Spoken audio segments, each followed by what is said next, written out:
Hello. Hello, everyone. Give us a few seconds. We've got a couple of minutes yet. We'll just see if we get anyone come along. Let's see if I've got the streaming chat working.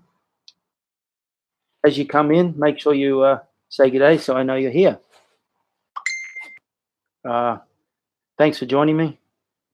And we'll get started just about right on 3 o'clock my time, which is 5 a.m. London. So if you're up early from London, well done.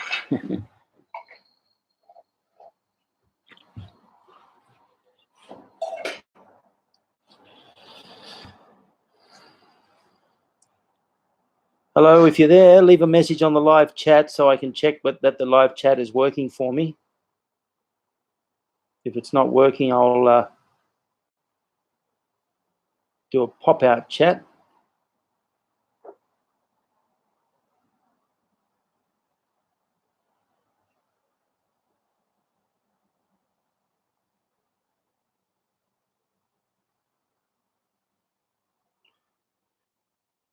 Neil, Daniel, Us. Hey, Daniel. Good to see you, buddy.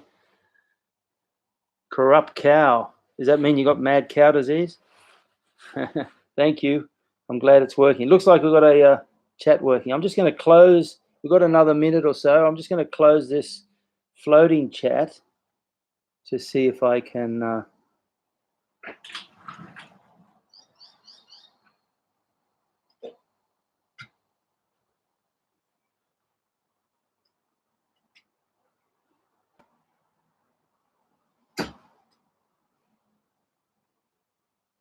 Won't be long now, just waiting to see if we get anybody. How do I close this thing? I've got to try and close this. Here we go. Restore the chat here. Okie doke. Now I've put it back in normal live chat. So drop a message if you just joined us. Got a few people, Neil, Daniel. I can't go on calling you corrupt cow. I'm just going to have to call you KK. Raj, Us, Namaste. Thank you for coming. Dhanyavad. We'll get going right now, 3 o'clock. Hello, everyone. Welcome aboard. Please say good day. Leave a message on the live stream. Today, we're just going to cover some interesting things. Now, everyone knows that footwork is the key to make everything go right. But we also overlook footwork because it's not commonly practiced as it should be. So, Clarence, Johannes, no, you just arrived. It's good timing. And Robert, good to see you, buddy. Us and Chrissy. Hey, Chrissy. And Estelle, Freddie, Maeve. Hi. Good to see you online. I hope you do some training with me. James, good on you, buddy. Is Maddie there too? I hope so. Getting a few people turn up now. That's 11 million so far. I'm sorry, 11 so far. All right, now today we're going to do a bit of a warm-up. And after the warm-up, we'll do the deck of cards. Today, we're adding the one card, the 4 of clubs. Okay? And just so you know, tomorrow we're going to be adding the 6 of hearts. Okay? So I'll shuffle these up while we're talking. And we'll see who else comes on board or what's happened here. There we go. All right. Good. Now today with the footwork, I don't want to cover everything. Tweety me, welcome aboard.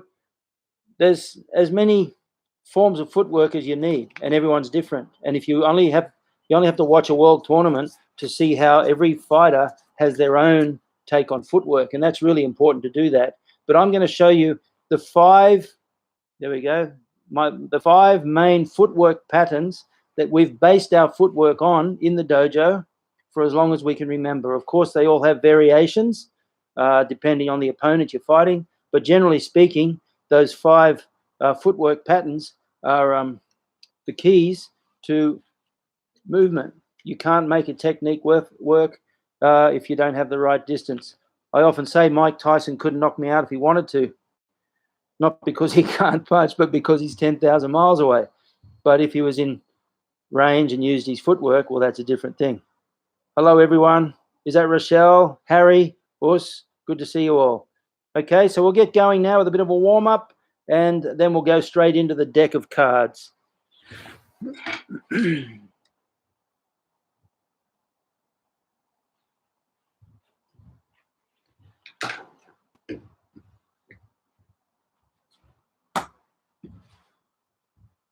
Knees around, it's a sun, she, hunter, it's knee, sun, she, squatting, it's knee, sun, she.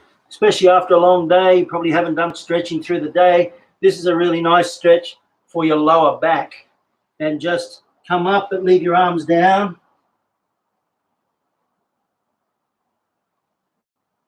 Just dangle the arms. Down again. Stretching. Trying to get the backside down, but the head up. And up again.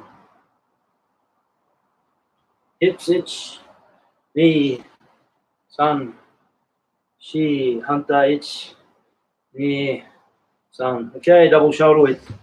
Right hand up, twist, itch, knee, sun, she, go, look, itch, touch, ku, and ju down the middle, itch, knee, sun, knee, sun, knee, sun, chi, knee, sun. Pull it right.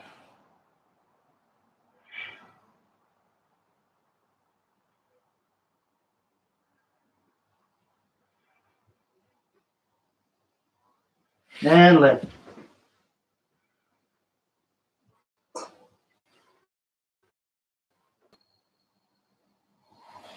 And middle.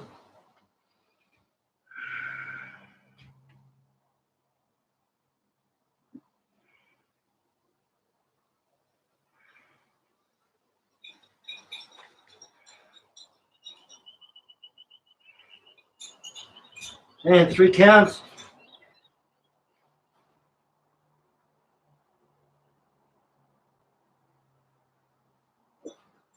Try to get the arm on the inside of the knee so you can open the knee with that. Don't have the elbow on the outside. Changes the angle. In here. Hip flexor. Here again, push the hip forward if you can. Don't lean forward. Push back. So you open up the hip flexor.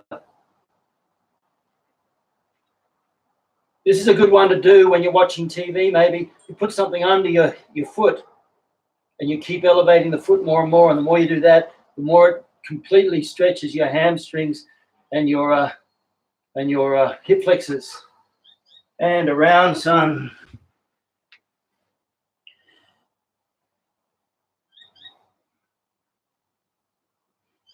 Try to get the calf on the ground if you can. Open wide again with your arm. Use your arm to open the knee. Switch, itch. This is a good stretch to do anywhere, anytime. I've gone up the back of an airport lounge and done this stretch, and it really, really opens up your whole body.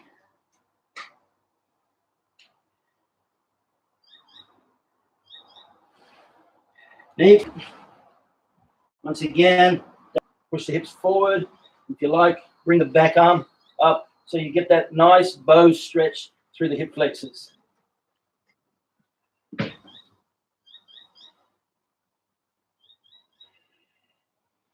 And around.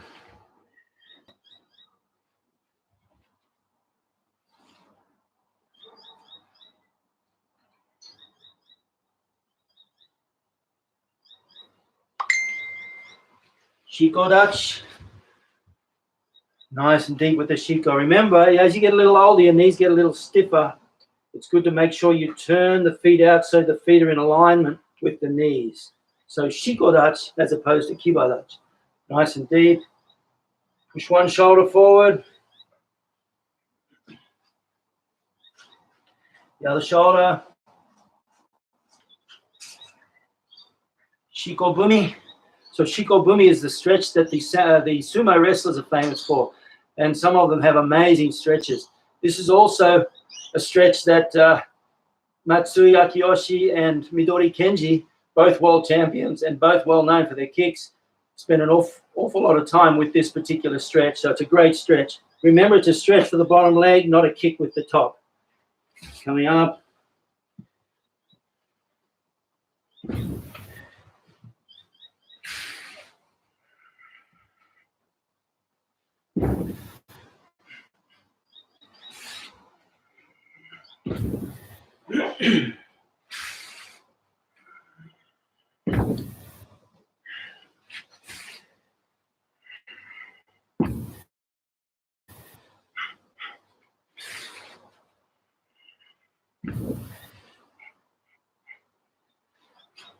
Stretch the legs again.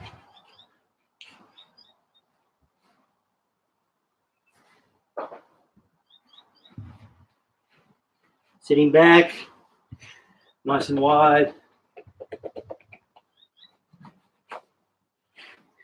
And going right and left. Bitch. Knee. One. She and left. Knee. One. She. Right. And left. Hold it down.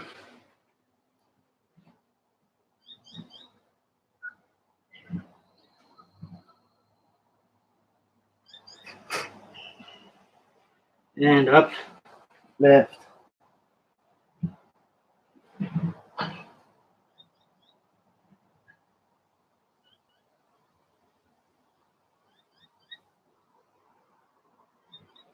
And relax, going forward.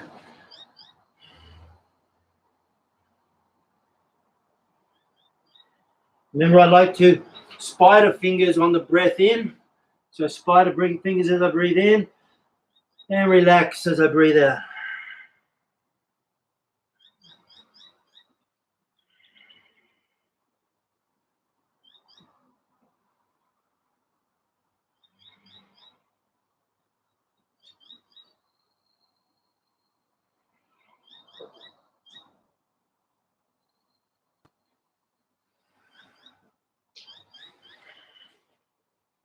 And bring the legs in, squeeze it off.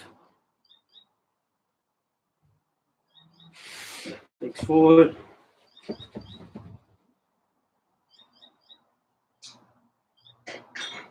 Breathing in, breathe out, relax.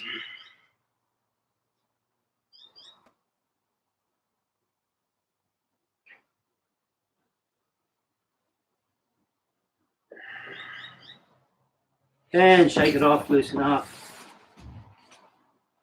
Take your arms forward, back, shoulders, neck, looking, more step, and around. Beautiful. Okay, we'll go straight into the deck of cards. Here they are. Make sure you got plenty of space for the deck of cards. And remember, the way I do the burpees is what I call no hands burpees. And what that is, and it's up to you, honestly, you do the deck of cards any way you want to make sure that you maintain the habit. That's the most important thing, is get that habit right.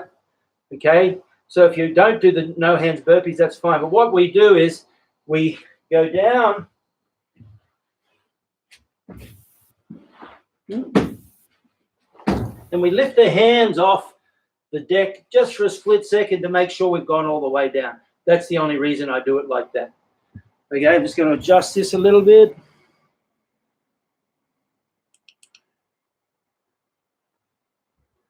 There we go. Okay, ready? Deck of cards coming up. I think it's day 12. And the first card, 3 diamonds.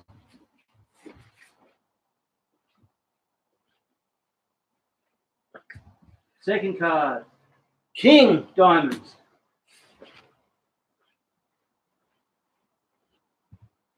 Five, 6, 7, 8, 9, 10. Itch, knee, Some.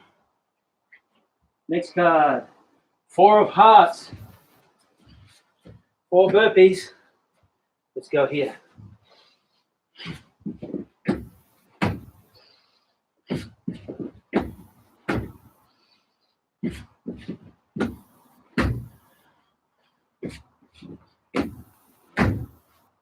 Four burpees. That sun's pretty strong, but I hope you can still see my movements. 2 spades.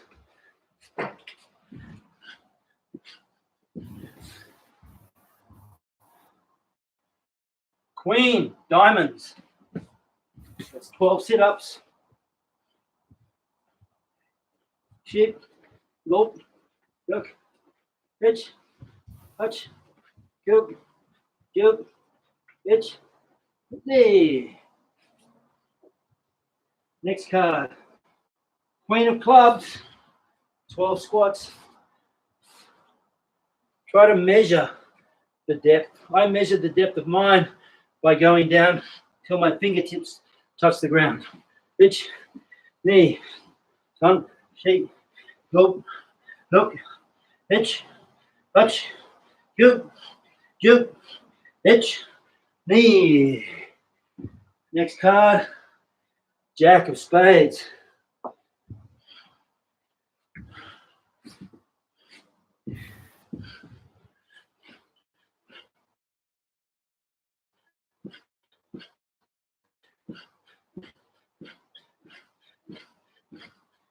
$11 push-ups. Next card, Jack of diamonds. Who shuffled this deck?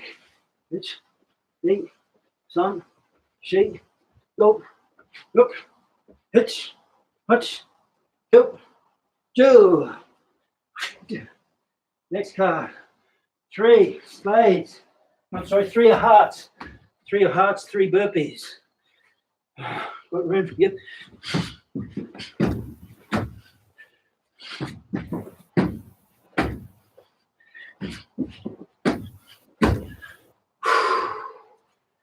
Next card, Joker.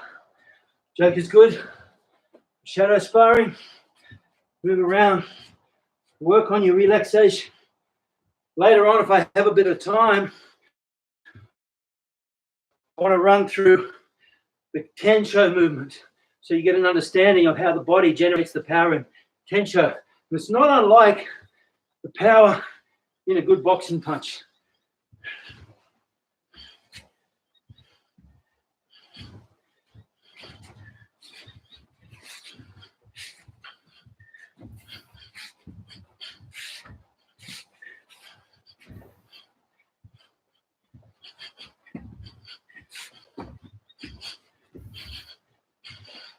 And shadow. Next card, King of clubs. I'm feeling it today.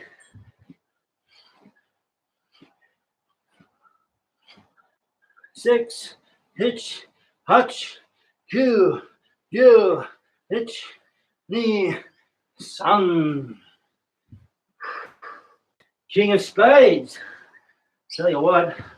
Now sometimes if you have a wooden floor, it helps to condition your knuckles on the wood. Because we're used to jigsaw mats, these days often people never get down to using the push-ups for the conditioning of the hands. But nothing beats good push-ups on your knuckles. Okey doke.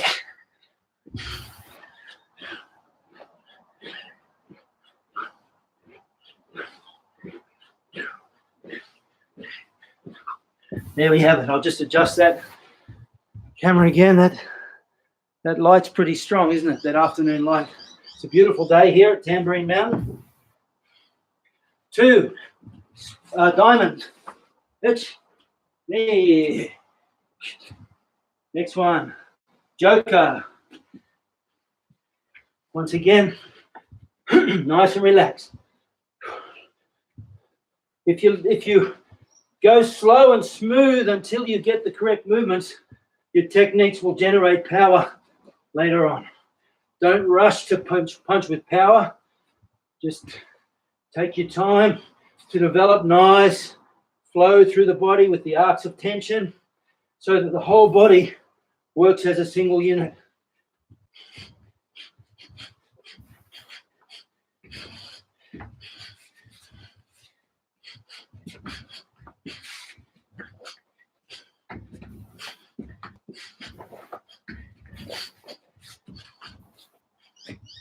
And next card,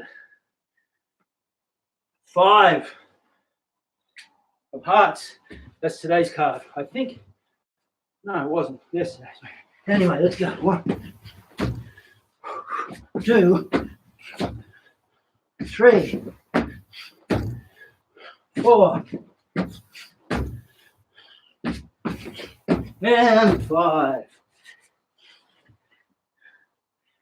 3 spades, 3 push-ups.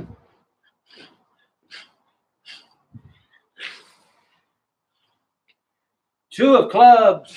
Here come the small ones. I was wondering where they were. 1, 2. 2 of hearts.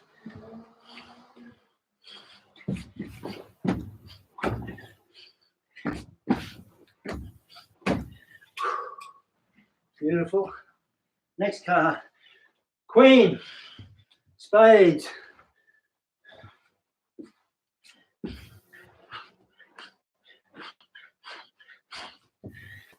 12 push-ups. Next card. 3 clubs.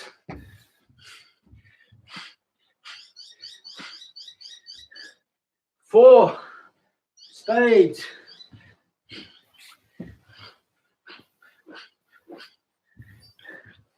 'And lucky last, 4 clubs. Gee, that was a nice finish.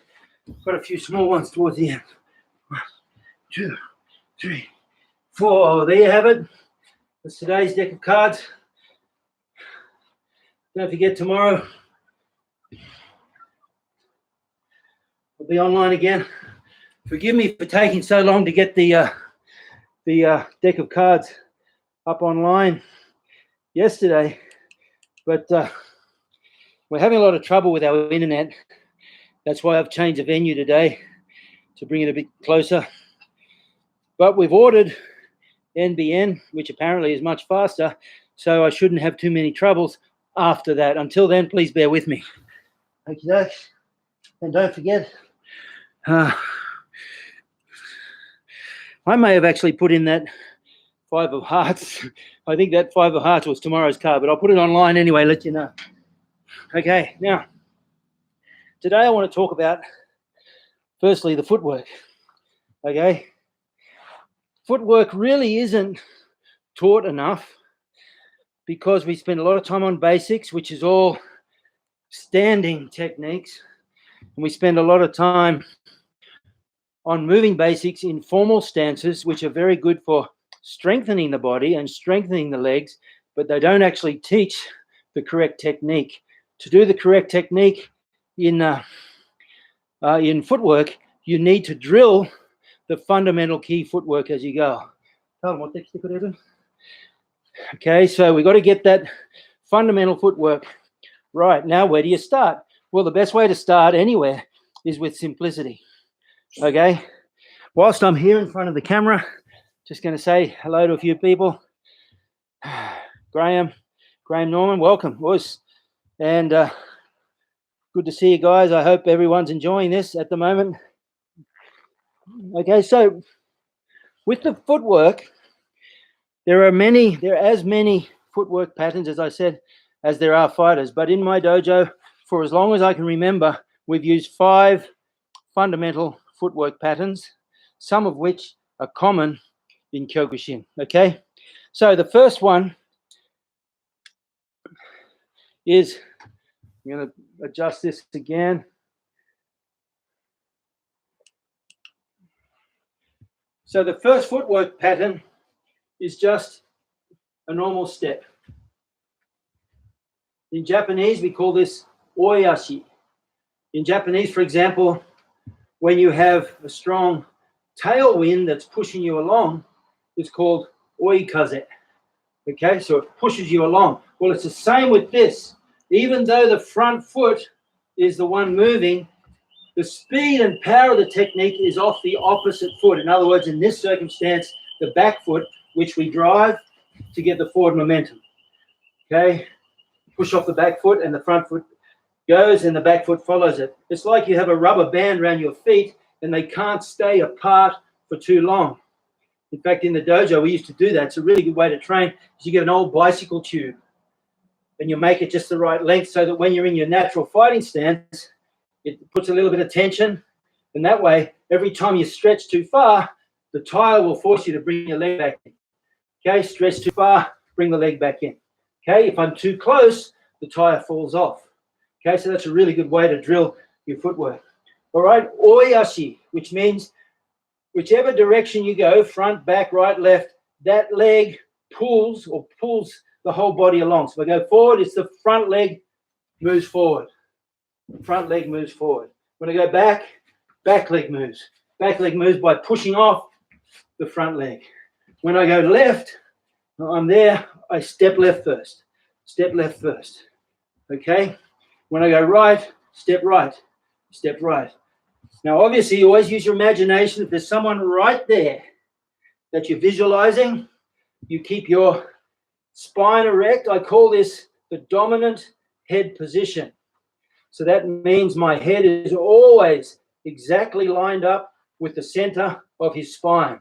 And as I move, I'm constantly visualizing my opponent right there. If I go forward, he's right there. Go back, he's right there. I never want to move and have my imaginary opponent like that. Doesn't work like that. Keep your dominant head position. Okay, so when I do Oi-Ashi to the left, I can turn to face him. When I do Oi-Ashi to the right, I turn to face him once again. So that's really important you do that. Now, here's a little secret for you. Where does power come from? In the body. And none of my students are allowed to say anything. Hey, Vin, good to see you, buddy. None of my students are allowed to say anything. But where does power come from in the body? We all know that the power comes from the core, the hips, and the lower abdomen. Where does speed come from? Okay, speed comes from the chest. And you know that because the sprinters in the 100 meters at the Olympics position themselves in such a way that as soon as they take their hands off the ground, the gravity and their chest, the gravity pulls them forwards. So in karate, we can use that principle so that we can use the chest to generate power. I'll demonstrate that in a second. But here's the key. Where does rotational speed come from? If I want to turn quickly, where do I get that speed from? Can anyone tell me? I know someone's thinking it. Rotational speed comes from the shoulder. So that's an interesting thing. So watch here as I do this. If I want to get power in a technique, I plant strong so that I can use the core of my body and use that power. If I want to get speed, I'm going to drive in forward from my chest. And a really good way to do that with the Oi-Ashi, this basic first foot step, is I drive my knee. Right now my knee is over my ankle. If I take my knee over my toes, see that? So now when I'm sparring, I can move around. And then when I want to get a speed drive forward, I simply take my knee a little bit over my toes. Instead of having it over my heel, take it over my toes. And then when I'm ready to drive, I simply lift my knee up and drive fast with my chest. That sort of movement. And you get tremendous bridging speed by driving forward with the toes pushing off and the knee elevating so the chest can move. That works really, really well. Now, when I want to rotate, in other words, when I want to get off the line of fire, I have to use my shoulder. And if you're not used to this, what will happen, if you're not used to using the shoulder for rotational speed, what will happen is it'll rotate you too far and too fast. Okay, so you have to get used to it. And a good way to balance that speed with proper posture is to bring your hip into play as well. One shoulder, one hip. So now when I turn the corner, I use that rotational speed off my shoulder to get the rotation. Makes sense? So I go here, rotate there. I switch my feet, rotate there. Okay, so power comes from the hips and the lower core. Speed comes from the chest. Rotational speed is controlled by the shoulder. Okay, so that's Oi-Ashi, or simple step, step, step, back, back, back, left, left, right, right. Okay, Oi-Ashi simply means that the foot that is in the direction of where you're going is the foot that leads. Okay, now the next one we do is what we call Okuri-Ashi. Okuru, when in Japanese the word okuru means to send. Okay, Okuri-Ashi means the sending foot, if you like. Basically what it means is instead of stepping off the front foot first, I'm now stepping off the back foot first. Okay, now this can be really deceptive. When I was still fighting, I used to use it a lot. What I do is I'd move. I'd like this, and I'm with my opponent, moving in, moving out, moving in, moving out, and then I change the rhythm. And instead of going in and back out, I go in and go forward again. And that's Okuri-Ashi, or a shuffle step. Okay, so I'm using the back foot step. When I go backwards, I use the front foot step. And that works very well against a front thigh kick. If someone's going to kick you in the thigh, you need to get the thigh out of the way. So a good defense is if the thigh kick is coming here, I take the step out and counter kick there. Okay, so we can work on that footwork in time when the virus thing's over and I'm able to work with a partner again. Okay, so Okuri-Ashi, the back foot moves first. When I go backwards, moves like that. That's a half shuffle. Another way that you can use this, and I need you to experiment with it, play with it and see if it works for you. But another way is I used to throw the front kick. And I fake the front kick, put the foot down and use that to drive in the Okuri-Ashi. So I'd be here, throw the front kick, moving against throw the front kick, move, fake the front kick and drive in by using that back foot to get speed through the target. Very successful, and you might find that well. So back foot comes up, notice my knees bend, watch my head. I don't want to be here, up and down. What I want to do is keep my head even. And that way you'll get drive off the legs. Another really important part of the Okuri-Ashi is what I call a full shuffle. So this is a half Okuri-Ashi, where the foot comes to the back foot comes to the front foot, and I step out. But sometimes you want to bridge the gap deeper. So you can be moving, and then you bring this leg all the way through, like that. This is really good. I haven't had a street fight forever, and I hardly had any anyway. But this was very good if you're in a confrontation and you wanted to finish it without hurting anybody.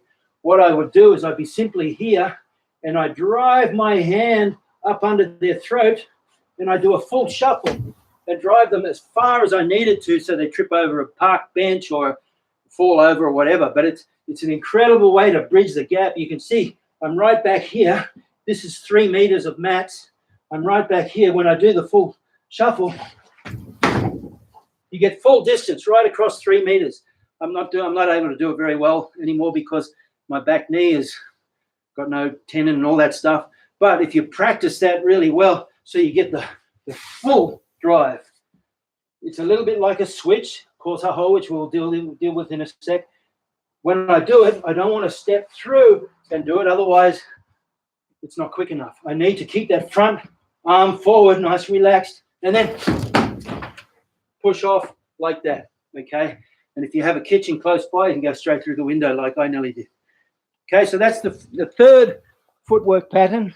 We call that, that's the second footwork pattern, Okuri-Ashi, but it has two. It has two versions, half shuffle and full shuffle, and both are very good. Dave Cummins, boy, you must have gotten up early. Good to see you, buddy. What time is it there? Must be like 6:30 in the morning or something. Well done.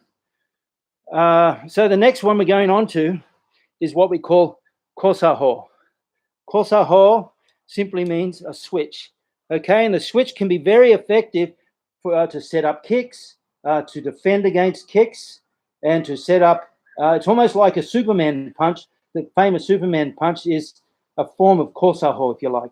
Okay, so what we have is essentially the upper body stays the same. So right now I have my left shoulder forward, my left hand forward, my left leg. A Kosaho is simply leaving the upper part of my body the same when I switch. Okay, forgive me, my right knee doesn't react, so my left leg finishes quicker than my right. But essentially you want to drop at the same speed, like that. And that allows you, for example, to set up a front foot roundhouse. The front foot roundhouse then, instead of kicking off the front foot, it then builds up enough power to kick off the back foot. Okay, so the switch, you can combine that. For example, you get the switch, step through, and step through again with a half shuffle, or you do the switch as a deceptive motion with the hand going out, and then a half shuffle again, or even a switch with the front hand, and then step all the way through again and plant.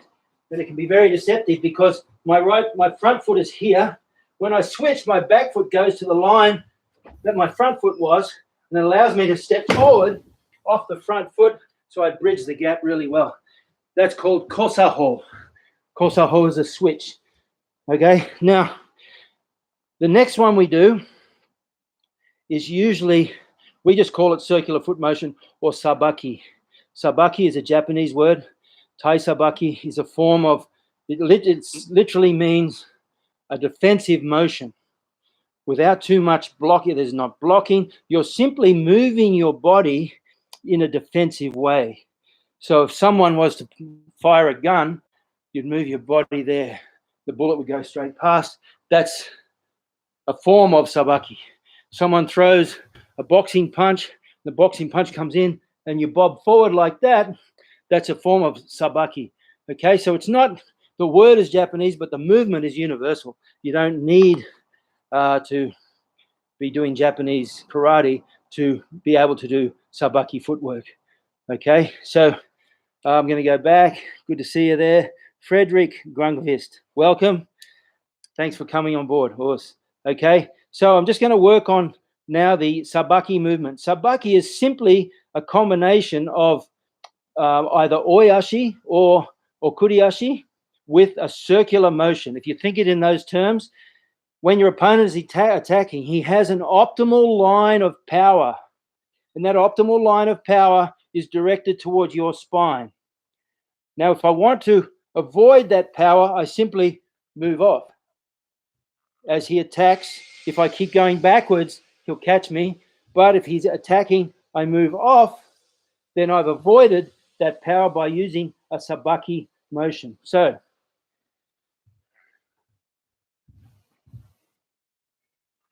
Sabaki can be simply the notion of getting out of the line of fire. So I'm here like this. If my imaginary opponent comes in, I simply slip my foot off and turn at the angle. If he comes this way, I might do a switch, a Kosaho, turn at the angle. Okay, so that's, if you're a left-hand fighter, a left-footed forward, so a natural foot forward fighter, the technique is different, left and right. And of course, if you're southpaw, it's the same thing, it's just opposite. So for a left angle Sabaki, I simply want to move off slightly and then rotate my shoulder, maintaining my dominant head position. So now I'm out of his danger zone, but by maintaining my dominant head, he's still in my danger zone. You see, now if I just move off like that, well, he's over here, I'm out of his zone, but he's also out of my zone, what I call the dead zone. I need to keep him in my dead zone whilst getting out of his. And the way I do that is Sabaki footwork with a dominant head position combined. So I move off, rotate. Now I still have him in my crosshairs. Okay. One of the best boxing coaches I ever worked with, who has a really good way of describing principles, is a boxing coach in Los Angeles named Marvin Cook. You look him up, Marvin Cook. I'll put a note down underneath later on when I re-edit this video. But Marvin Cook taught me the principle of crosshairs, micro adjustment. So it means I constantly keep my opponent in my crosshairs. And as I adjust, I keep him in my crosshairs all the time. I never make a micro adjustment without also adjusting my crosshairs. Okay, well, Sabaki is all about that. I simply move off, move at the angle. If I want to go this way, instead of doing Oi-Ashi turn to go right, I might do a switch turn like that. And if I want to get back to natural foot forward, what I do is I switch, turn, step back.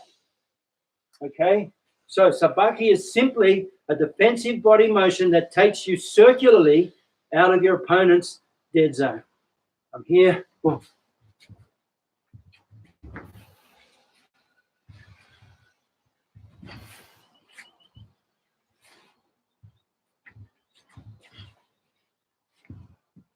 That sort of movement.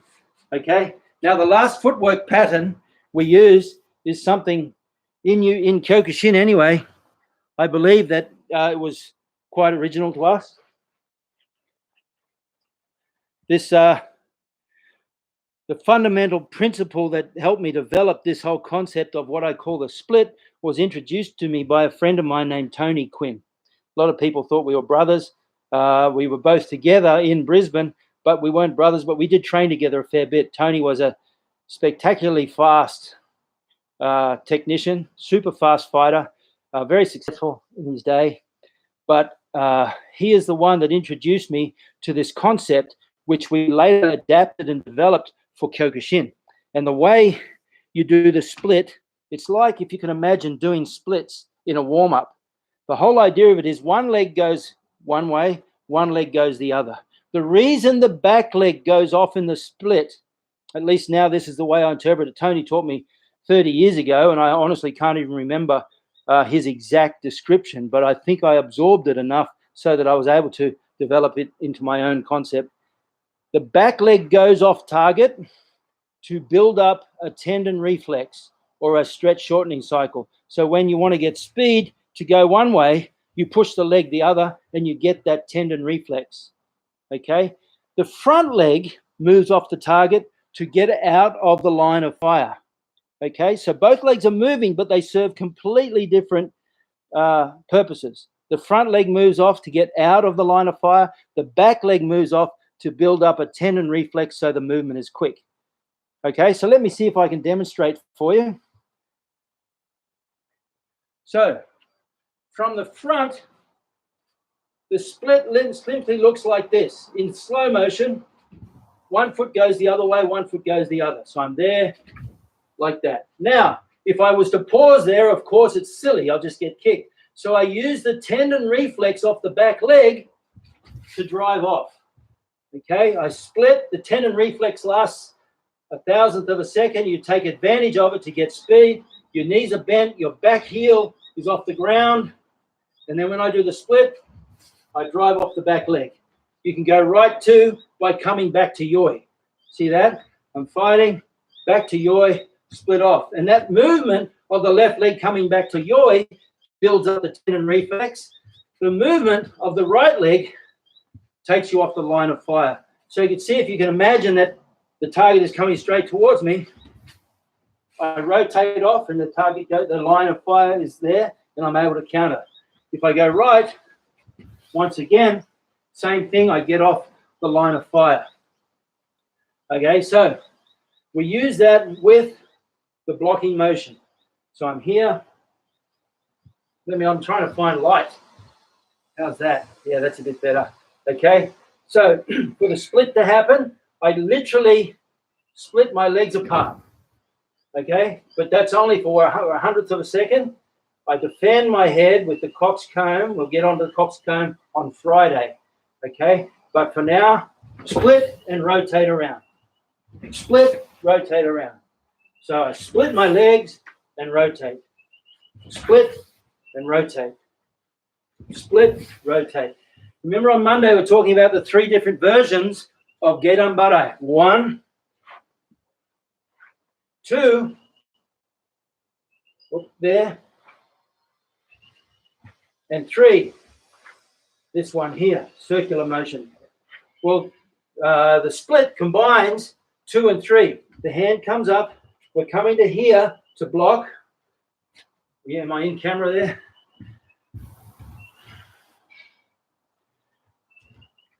That's better. I bring the back hand up like a coxcomb. There. So that's the second one. Juji. There. Juji like that. The third one is Moashi Gedan. So I come here like that. So when I do the split, I now combine those 2 as I get off the line of the target. And that works really well if they throw. If you can imagine the right front kick coming towards me here, I split off, and the angle of my hips allows that kick to slip straight past. Okay, when I go right, I switch. Look, right now my left hip is forward. If a left kick comes and I leave that angle like that, I'm going to have trouble blocking it fully. So I switch. Now the angle of my hips is that way. So now when I block the kick, it goes past a lot easier. So the split there like that. Now in the dojo, we practice like this. We'll just say left or right. Left, left, left, right, left, right, left, left, right, right, left. And you can practice it like that. Remember, the simple concept is my legs split apart. I get the tendon reflex off the back leg to drive me forward, and I get off the angle. Okay?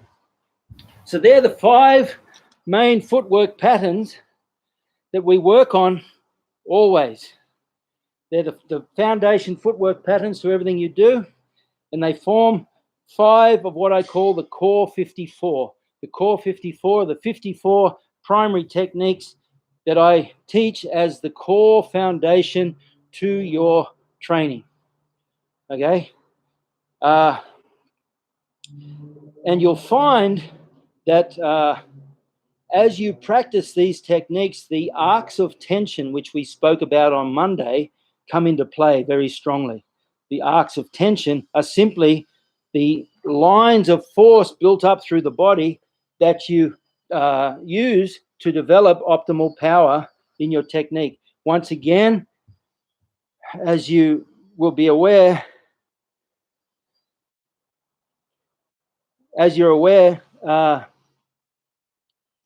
I'm a bit distracted because I saw a nice message there from someone. I've lost my train of thought. What we do is we make sure that the whole body works as a single unit. That's what coordination means. Coordination means, as Benny the Jet describes it, coordination is all your weapons working as one. And the way you do that is you understand the arcs of tension through the body. Okay, I was going to work on Tensho, but I'm going to keep that for Friday because I don't have a lot of time left. I've just got over 12 minutes.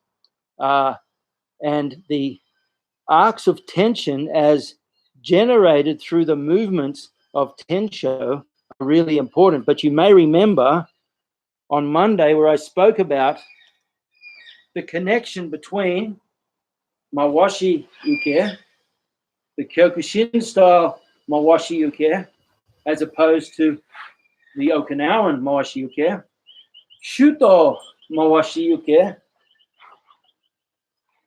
and Enke Gyaksuki. They're all intimately connected. They're connected here with this movement past the head. It's also that Juji block. It's also the key fundamental to pretty well all defensive motions.